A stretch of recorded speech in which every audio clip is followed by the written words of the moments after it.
You may have heard the familiar phrases, mind over matter, the mind is a terrible thing to waste, and that scientists say we really only use about 10% of our brains. Well, if that's the case, if we learn to train our minds to employ more than that 10%, could the most complex organ in our bodies be a tool to help us improve our lives? My name is Kelsey McCall. I first became interested in learning more about the power of the mind after seeing a special on cable TV about Shaolin monks and other people with seemingly superhuman strengths and their ability to easily endure untold amounts of pain and discomfort that the average person would find unbearable.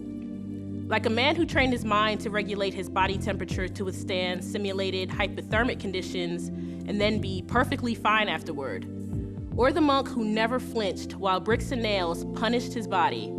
It's not that I'm some type of sadist or anything, but the fact that we as humans are capable of pushing the limits of what we normally perceive as possible truly fascinates me. And then I started to think about people who seem to have the most reason to be mad at the world and be pessimistic, whether they're hungry or sick or living in third world countries without the luxuries we take for granted, and those who are victims of crime or whatever the circumstances. Whenever you hear their stories of survival, they usually always have one thing in common, and it's that they use their brain to always think positively and keep an optimistic outlook. And so when I delved into the topic of learning to unlock our mind's potential, I came across numerous books about how to use the power of the mind to do all types of things, from losing weight to getting rich to overcoming addiction. It's obvious all of us have areas in our lives we'd like to improve, and although it may seem counterintuitive, doing less instead of more may be the key. Now, by less, I don't mean simply vegging out in front of the TV or getting more sleep. In this piece, I'll be learning and sharing my own experiences about discovering why and how calming the mind by meditating is perceived by those in the know as the first step to living a more fulfilling, happy, and healthy life. Meditation is a centuries-old practice. Its origins are commonly associated with Eastern cultures and religions, but no one can say for sure where this form of spiritual, mental, and wellness tradition really began. From an historical and religious perspective, the meditative tradition is primarily viewed as a means of attaining divinity, becoming closer to God. Neoplatonism is the modern word used to describe the philosophy having great influence on Christianity in the 3rd century. Plotinus, an ancient Roman philosopher and founder of Neoplatonism, names 4 elements essential to obtaining godly wisdom. Among them, the development of thought beyond sense perception and the transcendence of thought in the achievement of union. Ignatius Loyola, founder of the Jesuits and author of Spiritual Exercises, describes various meditation techniques similar to Buddhist and Hindu practices. For example, picking a specific image, such as the resurrection, and relating each of the senses to that image. In Judaism, it is believed that meditation is required to truly understand the Torah, and that this meditation inspired works such as the Talmud. In the 13th century, Abraham Abulafia, a Jewish mystic and forefather of prophetic Kabbalism, created a method of meditation based on combining letters of the Hebrew alphabet in a manner designed to obtain prophecy by disengaging one's senses from the images and perceptions associated with everyday life. Sufism, an 8th century Islamic offshoot of strict Muslim orthodoxy, stressed the importance of meditation, employing techniques such as breath control and repetition of sacred phrases in order to achieve fana, a closer bond with God. Although the practice of meditation is deeply rooted in religious tradition, today, especially in Western culture, meditation is simply a vehicle to promote overall health, productivity, and positive social change. Of the numerous meditation techniques in practice today, one of the most popular forms in the West and highly researched worldwide is transcendental meditation, brought to the U.S. from India in the late 1950s by Maharishi Mahesh Yogi. On average, a person has between 14 and 15,000 thoughts a day. And if you multiply that out over a week, a month, a year, it just becomes an incredible amount of thoughts coming into our mind all the time. The amount of thoughts we have would kind of postulate then that something that's giving rise to these thoughts must be pretty huge itself. And some characteristics of thought are that it has intelligence and it has energy. Every time we have a thought, it has some intelligence because it guides our activity. We make plans based on our thinking. Every thought has energy and intelligence. Therefore, the thing that's giving rise to these thoughts must also contain energy and intelligence. And similarly, since there's so many of these things that pop into our mind, it must be an infinite reservoir of intelligence and energy deep within our mind that's giving rise to thoughts all the time. And what we do in transcendental meditation is we allow our active conscious mind to move from these superficial, I say superficial, but active thinking level to sequentially deeper, more settled, quieter levels of thinking until the mind transcends. The word transcend means to go beyond, and meditation in the broadest sense means thinking. So transcendental meditation is about going beyond thought. And when the mind transcends, it experiences that source that's giving rise to impulses of thought, this infinite reservoir of energy and intelligence deep within the mind. So when the mind makes contact with this, it enlivens it. It enlivens it in our mind and in our body. Like a sponge sitting in a saucer of water absorbs the water into the sponge. In meditation, we dive within, we allow the mind to experience these more subtle states of functioning, more deeper levels of consciousness, so that it can understand how it functions and how life functions as a whole.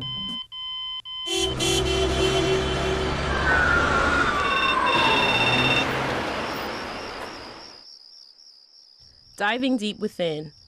The key phrase here with regard to meditation and primary goal of the practice. Whether we consider ourselves religious or spiritual or not, we all want and need peace of mind. Escape from the rigors and stress of everyday life. According to statistics from the American Psychological Association, 1/3 of Americans live with extreme stress. Almost half say their stress has risen over the past few years, and that stress has a negative impact on them at home and at work. From our interpersonal relationships to our health, chronic stress is a major problem. Recent studies suggest that most illnesses are stress-related. Stress triggers an alarm in the brain, telling the body to prepare to defend itself. The nervous system springs into action and various hormones are released so that the senses are sharpened, the heart beats faster, breathing is deeper, and muscles are more tense.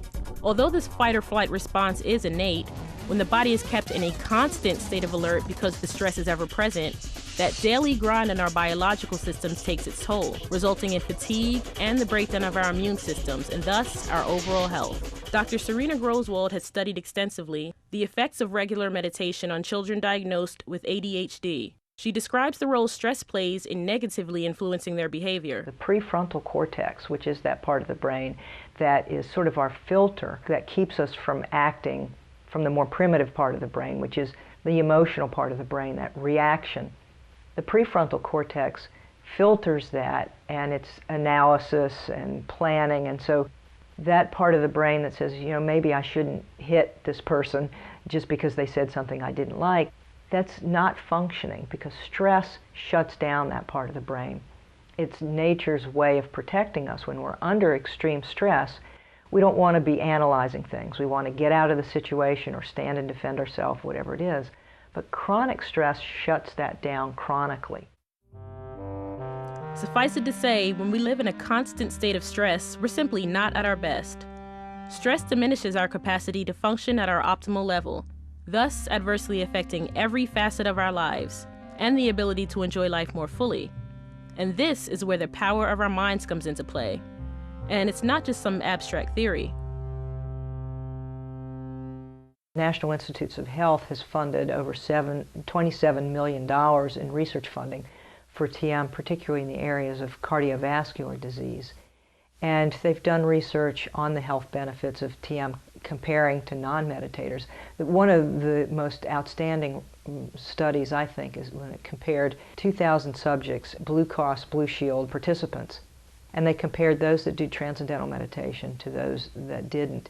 And they looked at 17 disease categories, and over 16 of those 17 disease categories, there were statistically significant reductions in healthcare utilization, fewer visits to the doctor, fewer need for hospitalization, shorter stays in hospitalization. And in some areas they saw a decrease as much as 87%, particularly in the area of cardiovascular disease. So you can see in terms of health benefits how significant that can be in reducing healthcare costs and keeping us healthy, in prevention, because 70 to 90% of disease is stress related. It's either caused by or made worse by stress. And so if we can prevent that stress, we can prevent significant disease. And so the benefits are both for the mind and the body, and really creates a state of well-being. I vehemently want to express the fact that I'm not advocating any one particular form of meditation over another. There are many methods and each has its devout practitioners. If interested in learning, I'd advise you to research and find out which is best for you. However, to present date, TM is the most researched and funded, and therefore provides the most documented scientific research indicating the significant health benefits of those who practice. But facts and figures aside, I found that meditation attracts people from all walks of life, each with their own story about what piqued their interest to learn or teach the practice. So what is it drawing more and more people in our Western culture to tune out the world and tune into themselves? My mother taught me to meditate when I was a teenager, and that kind of started everything in keeping in sync with what I do. Don't do drugs very well, so I had to start learning about holistic remedies. Holistic practice has become a lot more popular in mainstream. Acupuncture, a lot more Eastern traditions are now coming over here, and I think a lot of it is people aren't happy with how their care is going. We're very disease focused and we're not very wellness focused, and more people are becoming more wellness focused. We want to stay healthy, we want to live longer. We'd rather not spend money on drugs and be stuck taking the drugs for longer periods of time. And although she's only been in business for a short time, Dr. Kelly's steady stream of clientele continues to grow. What I do here is a lot of hypnotherapy, which is just another term for guided meditation, teaching people to get over their fears, their stresses, learning how to get all that negative chatter that goes on in the back of our minds calm down and get that negative voice to shut up so that we can start doing some positive reinforcement. It's usually one-on-one training, so it's relaxation training. I try not to use meditation because a lot of people, oh, that's prayer, or, and I'm non-denominational for people in here, so they come in, doesn't matter. We're working on relaxation and guided meditation, teaching them so that they can do it themselves. There are a lot more people interested in it lately. When I was a teenager, people would ask about meditating and they would still consider it kind of occult or esoteric, and it's not. I mean, there are practices that they can use it for that, but in day-to-day, everyday life, Well, I started back in 1980.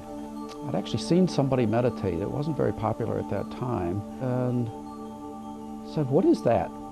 What is that all about?" And they said, "It's meditation." And I went to the library actually and looked up a bunch of books. A lot of them were had to do with the mystique of meditation, and a lot of it was in foreign countries, Indian, gurus and that type of thing. I was talking to a friend of mine, and he said, "Well, here's a book about transcendental meditation, which is an American author, and it talks about the scientific studies and scientific research that's been done on it." And being an engineer, that kind of appealed to me. Read it from cover to cover and enjoyed it, and just called out of the phone book and went to the TM Center in Pikesville, Maryland, and basically talked to the person there, and became more and more intrigued. And he said, "Why don't you start?" When I started meditation in 1980, I felt self-conscious. I didn't even want some of my associates and friends and so on to know that I meditated because it seemed too spooky, but things have changed. I think the more people meditate, the more influence they have on their environment, and that as the environment gets softer, I think people are more accepting. And I hear myself as an engineer saying this, and kind of with a scientific way I was brought up was to more like, well, you should be able to demonstrate and prove stuff. But if you have the experience yourself, that's better almost than proving something, because that's more than a substitute, it's the real thing. I became first introduced to meditation, transcendental meditation, in 1971. The Maharishi came to Massachusetts, came to Amherst, Massachusetts, and spoke at University of Massachusetts, and a lot of my friends went to hear him speak.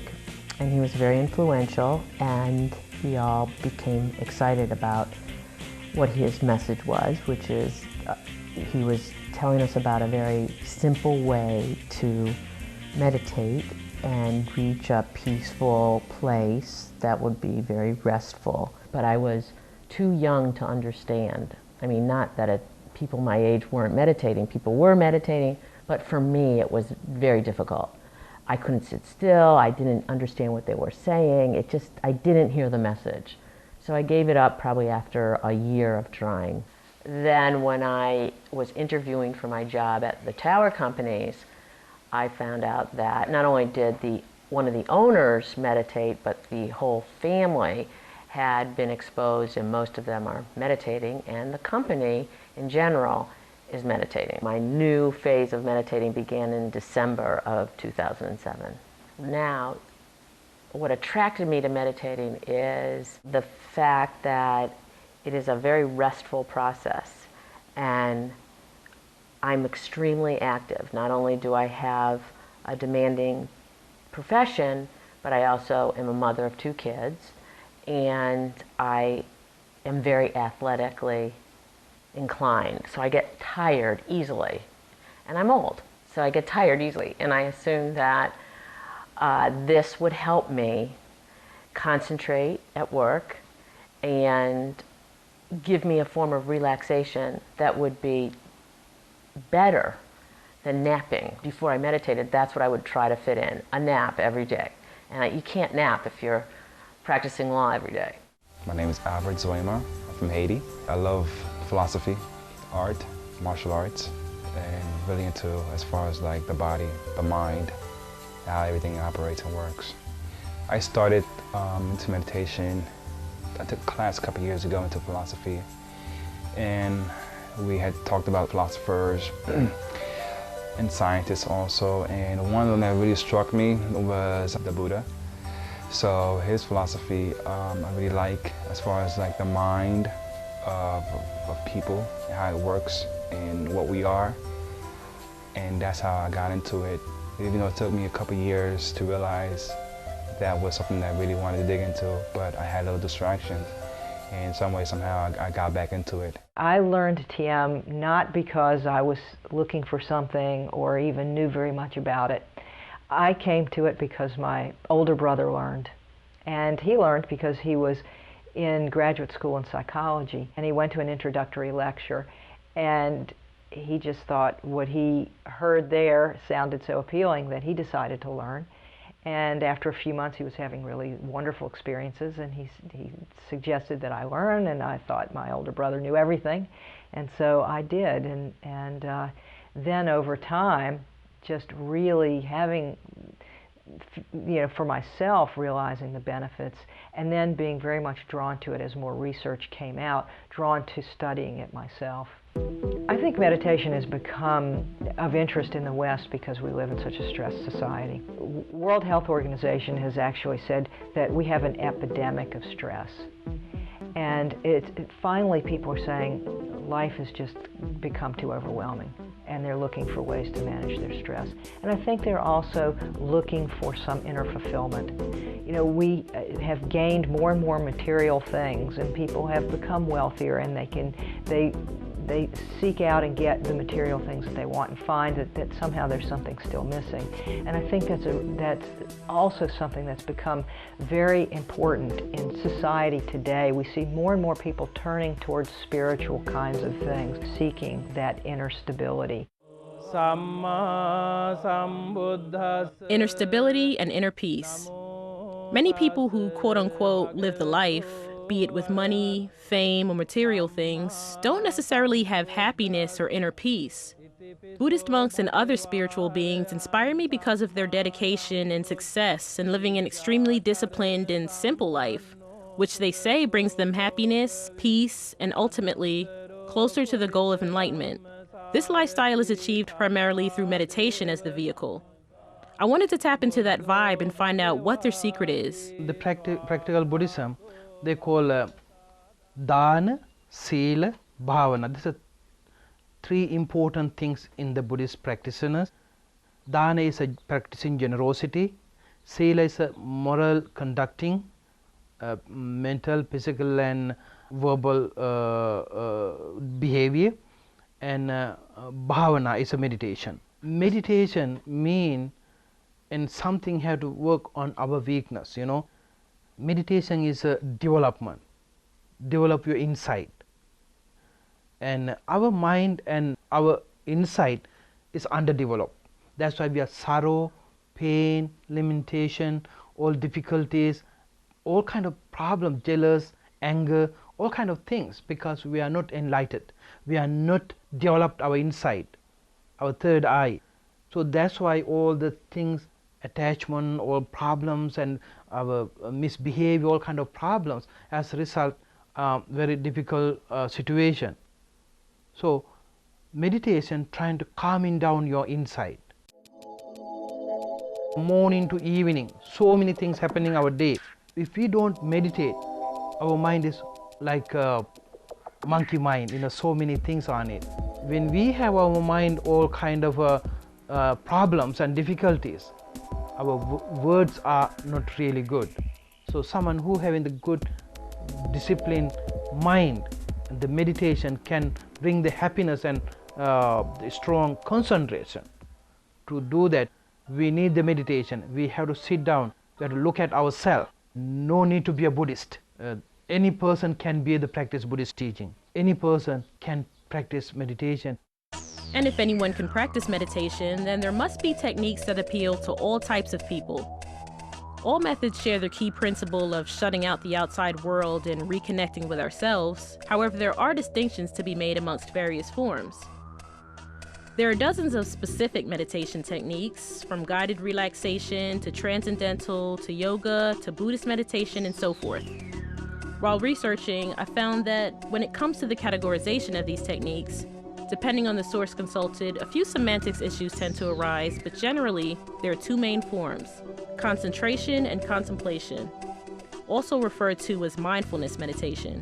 Concentration techniques develop one's ability to concentrate by devoting all attention to a sole object, be it the breath, a candle, sounds and mantras, or certain movement patterns. Originating from traditional Buddhist meditation practices, with mindfulness or contemplative meditation, practitioners make a special effort to acknowledge all feelings, thoughts, and sensations while meditating, and to think about why they are there without resisting them. Once a meditator learns to calm the mind, the practice is enhanced, thus producing a clearer understanding of life and self, and the ability to be more in tune with the present moment. Most specific meditation techniques are a hybrid of these two categories. Remember to allow your breath to lead your body. There's not necessarily one meditation that works for all people.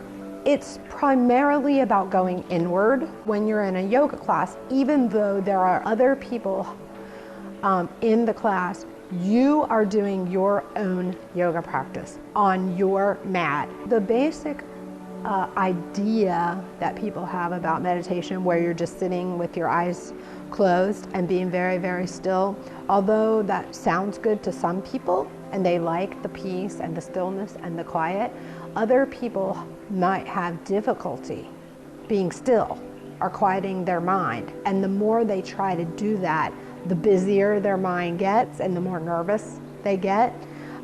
So things like walking meditation, yoga, even gardening can be a meditation where you're just turning inward and allowing your mind to become clear and reaching a place within yourself that is peaceful and that you can hear your own intuition and inner thoughts and perhaps guidance from your spiritual source.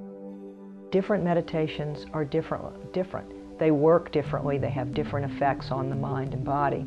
Transcendental meditation is unique in the state that it creates in the brain, that restful alertness that creates that level of brain integration or brain coherence. Many other techniques fall into one of two categories.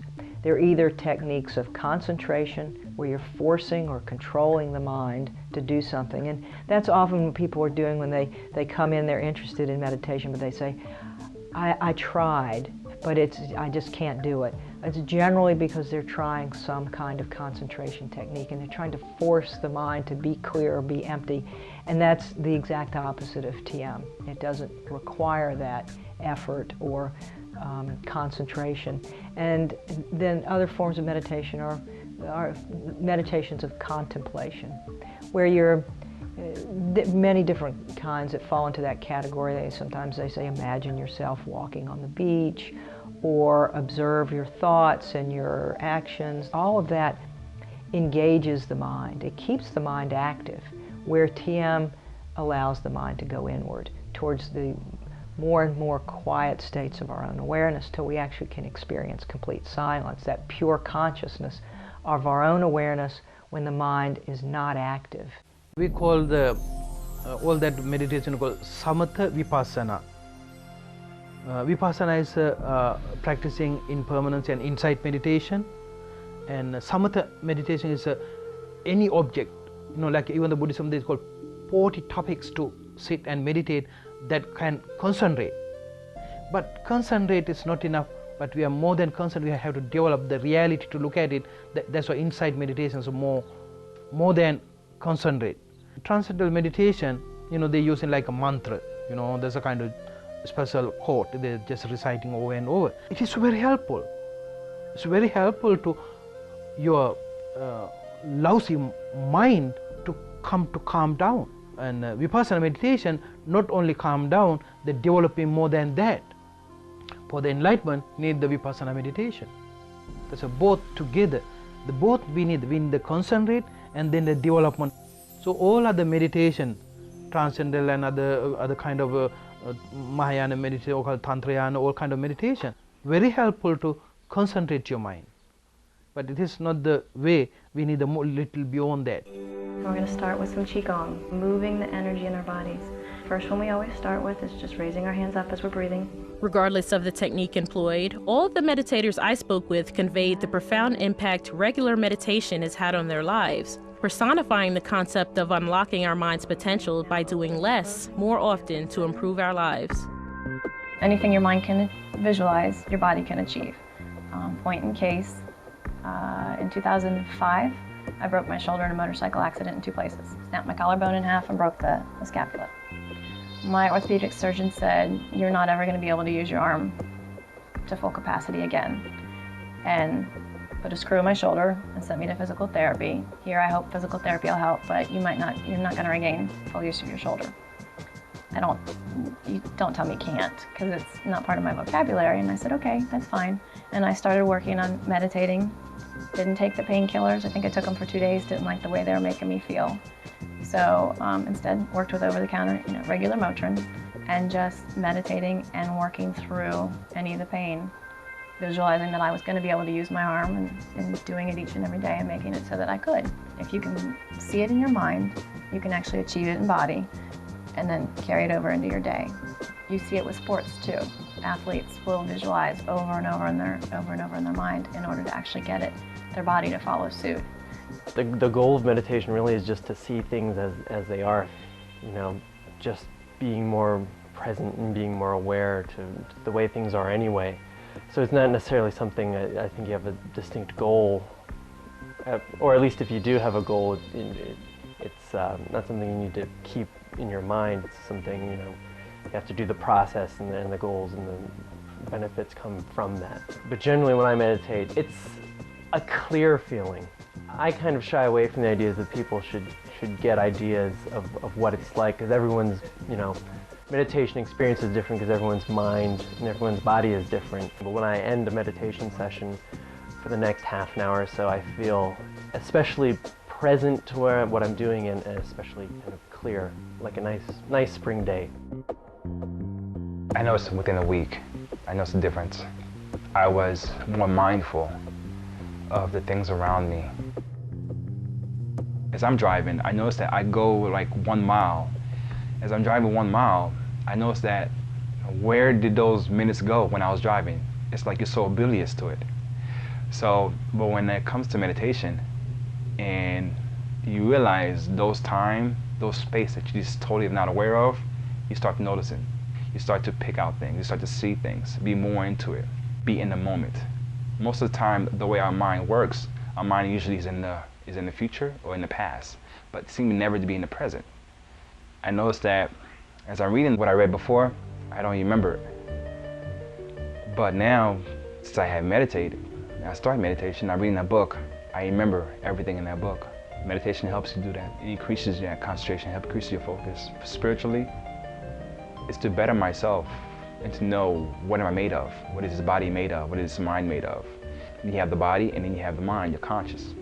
So there are two parts of it where you actually have to know and learn. There's no instructions as far as as life or instruction for the mind. We all can be spiritually into religious into things, but there's no instructions for developing the mind. So meditation does that as far as me. My life sort of just has fallen into place. I just feel like more confident in my day-to-day, more able to handle things that might be hard, more sure of what I want. Like I feel like I don't feel like I have any of the blinders on in life. I know myself better, so I don't feel like I have some of the barriers that get in the way of knowing what I want, whether it's people, relationships, or work, or just day-to-day experiences. Everything just feels a bit clearer. There's so much that gets in our way and so many distractions and so many things that make us lose touch with who we are, and it's like a struggle to get back to that sense of, okay, this is who I am and this is what I like. And for me, if that disconnect starts to happen a little bit, it comes back together really quickly. But I feel like this really keeps me grounded on day-to-day of just knowing who I am and feeling connected to myself and something greater than myself. I was attracted to meditation too because I thought, well, maybe this is, something good and I can feel good about it and I'll feel good doing it and all that type of thing. But it isn't the vehicle itself that's really what's going on, because it changes you very subtly and very fundamentally, and in a sense makes you more normal. It kind of normalizes things that may be out of kilter a little bit in the way that you think about things and the way you perceive things and the way you perceive life.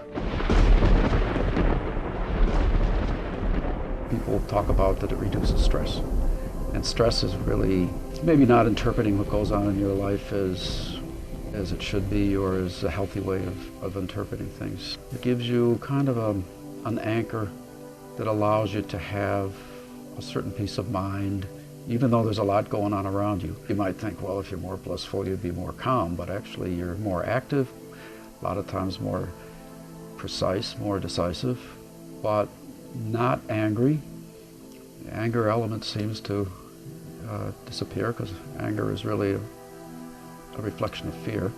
Sense of well-being improves, and that's the type of change that happens. Now, it happens over time. It happens not gradually in a linear way. Sometimes it seems to go quickly and sometimes it's more slowly, but it just continues to, you continue to evolve as you continue to do the meditation a lot more quickly than you would evolve as just for having regular life experiences. During your active part of your life, some days, and it isn't every day, but some days, and a lot more often than before, you just feel like smiling more and being more understanding of what's going on and not being rattled by things that, in your perspective are going wrong, because there's a sense that you eventually get that nothing really ever goes wrong. It's just the way you're looking at it. I'm an engineer, so it really has to hit me hard before I really admit that something like that's going on. And I'm not a touchy-feely person by nature, but as you get in that softer mode and more receptive, well, you begin to realize that, yeah, there's things going on that are very nice, and maybe you could explain by saying that the meditation is responsible for. So I feel very good about that.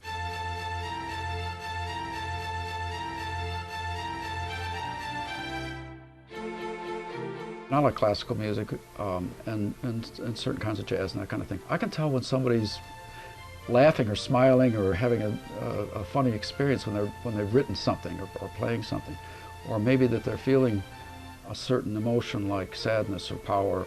you can understand what it is that they're getting at, and it's just automatic. You just say, oh, I get it.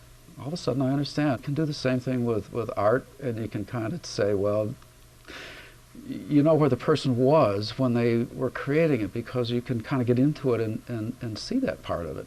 And when a person talks about philosophy, instead of there just being kind of weird words and I'm trying to understand it, it's like, oh, well, that's easy. I know what they're doing. It's because you're drawing from that same place for all of those experiences. When you are able to draw on this part of yourself that you're enlivening by meditating every day. When you enliven that, it just makes everything so rich. The benefits were apparent immediately. I was less tired, noticeably less tired, and I'm very skeptical. I'm a cynical, skeptical, critical person by nature. And it was so clear to me that I was more rested, and that in and of itself was a huge benefit. The second was clarity of thought, and a lot of friends of mine laugh at me and say, oh, you don't really have any clearer thought, but I do. I can analyze situations easier, I focus better. Those are all difficult tasks for me. Staying focused, even though as an attorney I have to focus on documents and writing and talking to people. To stay focused and to really enjoy it while I'm doing it was not that easy for me. And after this procedure, it really does. I do feel much more focused, much more patient with my children, patient with my colleagues, patient with my adversaries, everyone. At this point, I've been meditating for about 16 to 18 weeks now. After the first few days of struggling to establish a routine, I've actually started to look forward to it and can definitely notice a few differences within myself. I never realized before I was actually one of the numerous victims of stress and how much issues like work and relationships were taking a toll on me, to the extent that in retrospect, I never took the time to acknowledge and tend to certain emotions I'd experience. That's changing now, and I'm also learning to keep things in perspective more when it comes to dealing with circumstances and people, trying to remember to live in the moment. I also feel much more energized emotionally and mentally, and can get to sleep a little bit faster at night sometimes. The subjective nature of each individual's experiences, including my own, could lead many to question the authenticity of such claims. However, recent scientific findings indicate actual changes in the brains of regular meditators, even in those with special challenges. In my regular work as a consultant in medical education, I was working on a project related to ADHD, and I had to do research on the causes of it, the mechanisms of action, or how the drugs work. And I realized that there had been research done on TM showing that it affects the same neurotransmitters, the same chemicals in the brain that are affected by the drugs. And the drugs have such serious side effects. They were giving these drugs to children, and I thought, we need to be looking at whether TM can really make a difference for these children. And what we saw, this was what was, I think, the most dramatic thing for me, and I started to think about this problem in a very different way, because ADHD is a problem with attention and focus and concentration.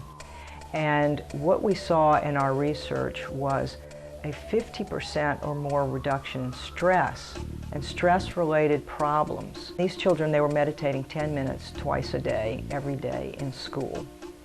And after 3 months, they were showing improvements in their behavior management, improvements in their attention and focus. They felt different. They described feeling different. And when we looked at the data, when we saw this dramatic reduction in stress, we could see the connection here between the disorder and the problems that they were having. And then we followed that research the next year, looking at doing EEG measurements, looking at actual changes in the brain, since this is a disorder of the brain. And so we did EEG measurements. We had a control group and an experimental group. So we had a group that did not learn TM and a group that did learn TM. And we looked at their functioning, their brain functioning, while doing a fairly difficult visual motor task. Measured their EEG before they learned TM, and then 3 months later. And then we compared the improvements of the control group and the TM group. After 3 months, how much improvement was seen in each of the groups. The control group had some very small minor improvements, but the TM group had very dramatic increases in brain development, or in the amount of the brain that they were using while doing this task. And so they were using more of their brain, more global EEG functioning, as we say. And so that also helps explain why we were seeing the improvements in attention and focus and behavior management. We're beginning to use the prefrontal cortex, the part of the brain that is attention and focus and planning and strategizing. And so we now had a more objective measure of the changes that we were seeing. What happens is that more of the brain fires together.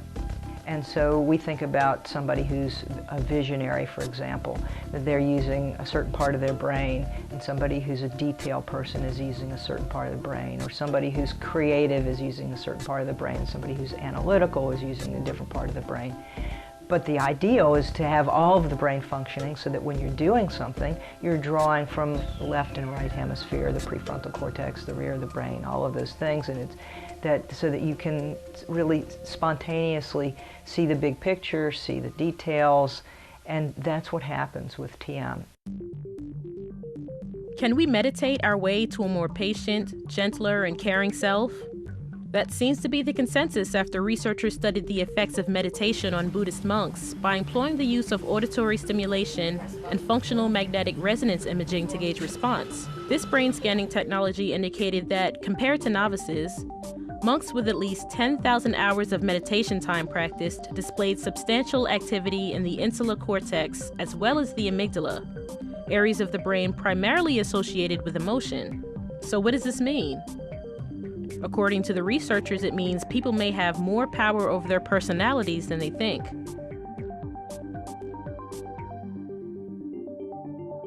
Various reports touting the benefits of meditation have certainly inspired efforts to mainstream the practice outside of the home as well. As part of a stress reduction program, Dr. Rutherford has now helped implement TM in his second school in the nation's capital. 14 years ago, I had the opportunity to see TM in Fairfield, and I saw how little and big children were seemed to be enjoying themselves, and I thought it was something that I needed for my students. And I brought it back to Washington, D.C., and we started our TM program at the Fletcher Johnson Educational Center, and it was very successful. My students were carrying a lot of stress, and when you carry stress, a lot of things happen. Fights will break out, you're not focused in on what you're supposed to be doing academically. So we brought the TM program to Fletcher Johnson. We reduced the tension in the halls. We had students focus better. Our behavior problem went down. Our attendance went up. And I was asked to come to run this school. And it was not until 2 years ago we had the David Lynch Foundation, along with the Averson Foundation, who provided us with the money to train all of our students and all of our teachers in transcendental meditation. And even though the concept of meditating evokes a religious context to some, Dr. Rutherford maintains that fact was no obstacle. Parents are really more concerned with their student getting a quality education and that they are healthy. We're not hiding transcendental meditation, what we're doing here. It's open, and when a parent registers for the school, we tell them what we're doing. It's all about education and about, I always say, saving children. Tower Companies, the largest green developer in the Washington, D.C. area, is not only committed to sustaining the environment, but to improving the quality of life for employees as well. We decided to introduce the Transcendental Meditation program in our business because we realized that there was no connection between providing health care and staying healthy. And in business, we do not seem to really invest in our people. We pay the salaries and we expect them to be working at 100% of life. But that's not the way life is. There are more than a third of Americans have some kind of heart disease. About 50% are on mood elevating drugs. This is not a country that can be competitive and expand and alert. The same thing comes down to our employees. The basis of any company is its employees. They're the face of the company. They're the future of the company. It's their ideas that get implemented. And unless you invest in those people to keep them alert, productive, creative, and give them the tools for themselves self-sufficiently, not a coach, not somebody who's trying to inspire them, something that they can do simply 20 minutes twice a day, then you will have a very successful workforce, and that's what we discovered. We started the transcendental meditation technique about 15 years ago here, and we have about 65–70% of the people who practice transcendental meditation on a regular basis. This one employee said to me, "Jeffrey, you've given me something that I can do for myself. My whole life is based on helping our employees, helping my children, helping my husband. Everything is for everyone else, but you've given me a tool to help myself." All right, so is there any kind of special way I have to sit? Whatever makes you most comfortable. Some people. Okay, so by now feel like you're having probably wondering, how does one actually meditate? What's the whole process like? Is it easy to integrate into an everyday routine? Of course, each person's experience will be unique, but seemingly, with a bit of patience and consistency, you may find making time to meditate a priority in your life. My mother and I went through a lot of different guided meditations when we listened to the CDs, or they'd walk you through it, and they'd put you in a magical forest, or they'd take you on an imaginary journey. As an adult, I tend to focus only on my breathing. When you're focused on meditative breathing, I try to get them to focus on filling their lower lungs first, then their middle, and then their upper. And that's kind of a reverse pattern from how we're taught, or how we naturally tend to breathe. So you really have to focus on it. So flat feet, hands wherever. The goal is just to get comfortable. And all we do is finding a comfortable spot and allowing your eyes to close. And just taking that deep breath in, so filling the lungs from the lower portion. Taking another deep breath in and up, out and down. And imagining a warm white light just above your head. Allowing all the tension and tightness to drain away. Open your eyes. Feels like everything came down a notch. Yeah. Good way to articulate it. I couldn't articulate that. Everything comes down a notch. That's 5 minutes. And you can do that on your own. That's what I teach them. When I sit with the people to meditate, I'm advising to them not to worry about what happened to the past, not to worry about what not come to yet. And as a meditator, sit this very moment, this present moment, not to worry your mistake or you forgot to make the bill payment or something, not to worry about when you sit in the cushion. They're trying to keep completely away from the other side of the worldly type of all kind of things. They keep away. When you do it over and over, many times, it making the pattern. So one day you cannot do enlighten. No, it's not instant result. It takes a little time. It's a gradual process. Since we are little, so many things we struggle with our things. We never calm and settle down. So now it is new thing to your system. Now you have to train. Untrained mind is so weird. That's why you have to train your mind, your focus to your object. Someone who settled mind, calm mind, what's the result? Happiness, spiritual happiness. The meditation that I practice is body meditation. Body meditation is into focus on the body, of its movement, the activities it goes through, and also focus on the mind, because of course the mind is what moves the body. Everybody was wondering, like, how do you meditate? It's easy, but the hardest part is keeping that focus, keeping that concentration. Your mouth should be shut and closed. Your tongue should be placed on your upper palate, and your eyes and focus should be pretty much closed. And the focus is that you gaze on the front tip of your nose, and you're breathing. And of course, the way you are breathing is normal, and don't force it. And the way the hand position should be, as far as they call the cosmic mandura, that's what they say. And the hands, basically the dominant hand is on top and the bottom hand is at the bottom. Sit up straight, right posture. and you close your eyes, and then you focus on the breath, and you count from 1 to 10. As the breath going in, make sure you're aware of it as it's going in. As the breath is going out, make sure you're aware of that. Sometimes your mind's gonna wander off different places, different things. Don't worry about it. Just be persistent, keep it up. TM is something that we do in our mind. It's something that we do sitting comfortably with our eyes closed. And we do it for 20 minutes in the morning, soon after we get up. And then we go about our day's activity as normal. And then again, we have a second period of meditation, typically in the late afternoon, early evening, before we have our evening meal. And this alternation of rest and activity is bringing about the changes. What we're meditating for is the results in activity, because we live those 23 other hours of the day, and we have so many desires and responsibilities and things that we want to accomplish, and we use this 20 minutes as preparation for that activity. And the integration of the experience of TM into our daily life is what we're aiming towards. It became clear to me that the benefit was so valuable, and that's always been my problem, is fitting things in. I am so busy, and I'm always late, and I'm not trying to fit things in constantly. I won't miss a session at this point. I see no time in the future that I would stop because of the benefit. It's a fairly important part of my life. I try and do it every day, at least, a little bit. The good thing with meditation is there's formal meditation, which is sort of like going to the gym. So, there are days when you're going to the gym, and there are days you want to go to the gym where you can't go to the gym, just like there's days I want to sit and have a nice formal quiet session.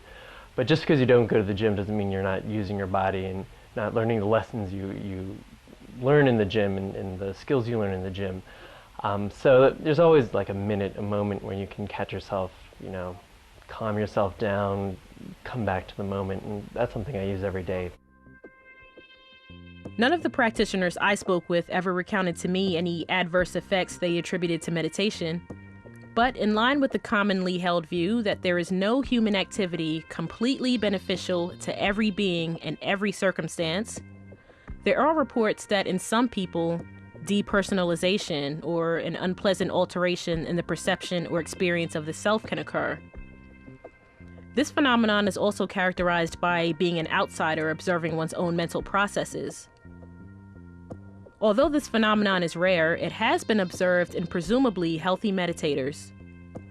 Citing various case studies, editors Shapiro and Walsh state that in addition to some diagnosed with certain mental illnesses, there is a subgroup of people for whom meditation will be harmful. They also came across a report concluding that for some, prolonged meditation could lead to some undesirable effects. In a recent report published for the U.S. Department of Health and Human Services, researchers have concluded that because of the poor methodological quality of current evidence, no firm conclusions on the effects of meditation practices in healthcare can be drawn. After analyzing over 800 studies focusing on the effects of meditation on problems like substance abuse, heart disease, and hypertension, researchers have characterized available evidence as, quote, characterized by poor methodological quality and lacking a common theoretical perspective. Nevertheless, I can personally and definitively say I've experienced only positive results from meditating. In addition to being more in touch with my emotions, I also seem to notice details more. Whether it's something trivial like seeing a new landmark I've passed by every day but never really noticed before, or being more in tune and concerned with what people close to me are feeling without them having to verbalize it. And even though it sounds cliche, I've also realized the importance of appreciating the small things in life more, letting go of past mistakes and not worrying so much about the future. I think if you handle the here and now as best you can, then the future will fall into place. There's obviously only so much you can control anyway. I think meditation has also helped me to trust my instincts and believe in myself even more. I don't necessarily consider myself very religious, but more spiritual. So meditating's helped me become more in tune with my spirituality, to help me navigate the difficult times we all go through, continue to progress, and overall just stay positive, even when that's a challenge. I'll definitely continue to meditate and take the lesson of remembering to stop and breathe when a stressful situation arises. I've also recommended the practice to a couple of close family members and friends. That's why it seems evident to me that the overwhelming, encouraging scientific data and personal stories from those who practice have most likely signaled the continued rise in the popularity, mainstreaming, and implementation of meditative practices here in our culture. My mother and I have always talked about opening a meditation center, kind of just a holistic space. Become a lot like the ARE, having the library there for people to come in and study different things. I mean, it can be any religion you want, it can be meditation training, it could be learning about yoga, but learning about a lot of the different things going on in the world. I did a lot of just personal therapy, just using meditation rather than having to go through talk therapy. And that's just becoming okay with yourself. And a lot of people aren't too happy about being quiet with themselves. They aren't used to that. It takes a long time to be okay with it being silent. My own interest now is expanding towards looking at the benefits of TM for post-traumatic stress disorder. It's become such a serious problem with the returning soldiers, and that is a debilitating disorder. I just feel very strongly that this is an area where we can really make a difference, because conventional treatment has not been shown effective. They're looking for creative ways, new and innovative ways. We can really change the lives of these people who are suffering.